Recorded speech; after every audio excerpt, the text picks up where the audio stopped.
Hello friends, paper Ford academy में आपका स्वागत है। तो चलिए अपने आज के मोस्ट इम्पोर्टेंट करंट अफेयर को डिस्कस कर लेते हैं। तो फर्स्ट क्वेश्चन है, हाल ही में भारत ने 2028-29 के लिए किस संस्था की अस्थायी सदस्यता के लिए अभियान शुरू किया है? तो ये किया है संयुक्त राष्ट्र सुरक्षा परिषद यानी कि यूएनएससी की अस्थायी सदस्यता के लिए अभियान शुरू किया है। नेक्स्ट क्वेश्चन है, भारत ने यूएनएससी अभियान के दौरान कौन सा विजन प्रस्तुत किया है? तो कौन सा विजन प्रस्तुत किया है? तो किया है शांति, ऑप्शन नंबर बी। नीडर 2.0 पहल किस क्षेत्र से संबंधित है? तो ये संबंधित है ड्रोन तकनीक से।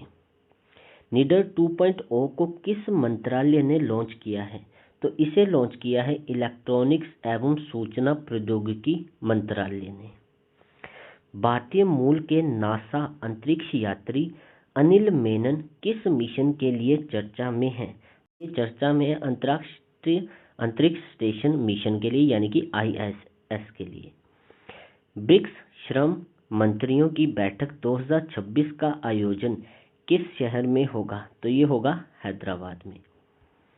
हाल ही में भारत ने यमन यात्रा पर लगी किस वर्ष की विशेष पाबंदी को वापस लिया है? तो ये पाबंदी कब लगी थी जिसको अभी वापस लिया है? 2017 की। आईसीएआई ग्लोबल ऑर्बिट समिट 2026 का उद्घाटन कहाँ हुआ? तो ये हुआ है नई दिल्ली में। हाल ही में चर्चा में रहा एसीनेट फॉर्म 6 किससे संबंधित है? तो ये संबंधित है मतदाता पंजीकरण से। जुलाई 2026 में किस भारतीय शहर ने पिछले 5 वर्षों का सबसे गर्म जुलाई दिवस दर्ज किया? तो ये दर्ज किया है बेंगलुरु ने। NDSOM प्लेटफॉर्म किस संस्था द्वारा शुरू किया गया था? तो ये शुरू किया गया था RBI के द्वारा। हाल ही में भारत की खुदरा महंगाई दर जून 2026 में कितनी दर्ज की गई? यानी कि रिटेल इन्फ्लेशन कितना दर्ज किया गया? तो ये किया गया 4.38%। हाल ही में भारतीय नौसेना में शामिल स्वदेशी स्टील्थ फ्रिगेट का नाम क्या है? तो उसका नाम क्या है? INS महेंद्र गिरी। WIPO रिपोर्ट 2026 के अनुसार भारत को किस रूप में मान्यता दी गई है? तो ये दी गई है वैश्विक नवाचार शक्ति के रूप में। हाल ही में किस भारतीय उद्योगपति को फॉर्च्यून इंडिया MPW सम्मान मिला है? तो ये मिला है नीता अंबानी को। विंबलडन 2026 पुरुष एकल खिताब किसने जीता? तो ये जीता है यानिक सिनर ने। विंबलडन 2026 महिला एकल खिताब किसने जीता?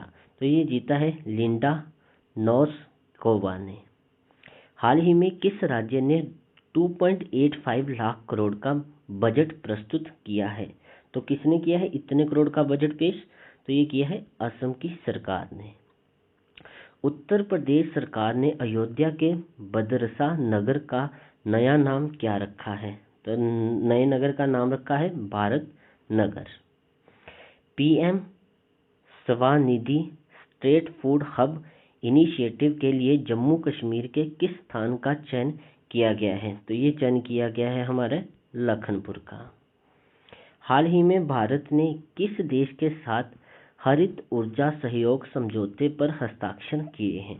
तो ये हस्ताक्षर किए हैं फ्रांस देश के साथ। हाल ही में जारी ग्लोबल इनोवेशन इंडेक्स 2026 में भारत की रैंक क्या रही? तो भारत की रैंक रही 39वीं। हाल ही में किस राज्य सरकार ने महिलाओं के लिए नई उद्यमिता योजना शुरू की है? तो ये शुरू की है तमिलनाडु सरकार ने। हाल ही में भारतीय रिजर्व बैंक ने रेपो रेट को किस स्तर पर बनाए रखा है? तो ये बनाए रखा है 6.25% पर।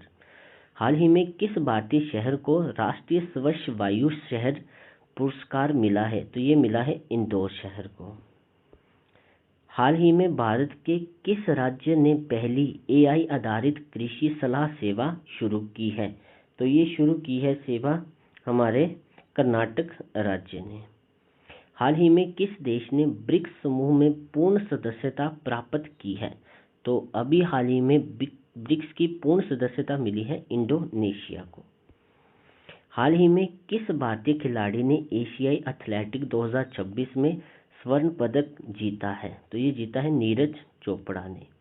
हाल ही में भारत का पहला ग्रीन हाइड्रोजन हब किस राज्य में स्थापित किया जा रहा है? तो ये किया जा रहा है गुजरात में। हाल ही में किस राज्य सरकार ने 3 लाख करोड़ से अधिक का बजट पेश किया है? तो ये किया है महाराष्ट्र सरकार ने। तो हमारे आज के टोटल 30 करंट अफेयर कंप्लीट होते हैं। चलिए मिलते हैं अब नेक्स्ट वीडियो के साथ।